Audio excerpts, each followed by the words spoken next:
In this video, we will dive deep into Git commands and understand the purpose of each command in detail. First, let's start with the most commonly used command, git init, which initializes an empty Git repository in the current directory. Next, we have git clone, that allows us to create a local copy of a remote repository. To add files to our staging area, we use the command git add, followed by the file name or to add all files. Git commit is used to record changes made to the repository along with a descriptive message. If we want to discard changes made to a file, we can use git checkout, followed by the file name. To view the current status of our repository, we can use the command git status. If we want to see the differences between the current state and the last commit, we can use git diff.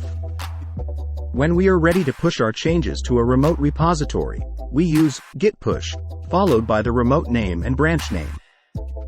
If we want to update our local repository with the latest changes from the remote repository, we use git pull. Git branch allows us to create, list, or delete branches, and git checkout allows us to switch between branches. To merge changes from one branch into another, we use the git merge command followed by the name of the branch we want to merge. If we need to rename a branch, we can use the git branch m command, followed by the current branch name and the new name. To remove a file from our repository, we use git erm, followed by the file name. If we want to rename or move a file, we can use git mv, followed by the current file name and the new file name or location. Git log allows us to view the commit history, while git show shows the changes made in a specific commit. When we need to revert to a previous commit, we use git revert, followed by the commit hash.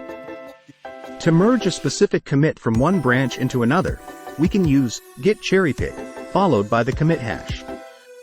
If we accidentally add a file to the staging area and want to remove it, we can use git reset, followed by the file name. When we want to discard all changes made since the last commit, we can use git reset, hard. The git stash command allows us to temporarily save changes that are not ready to be committed.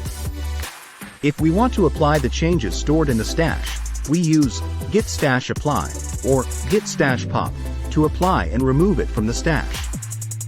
To create an alias for a git command, we can use the git config global alias command, followed by the desired command and the alias. Remember to always use git commands carefully, as they can have a significant impact on your repository. We are committed to enlightening millions of professionals. Subscribe to our channel Suguru University.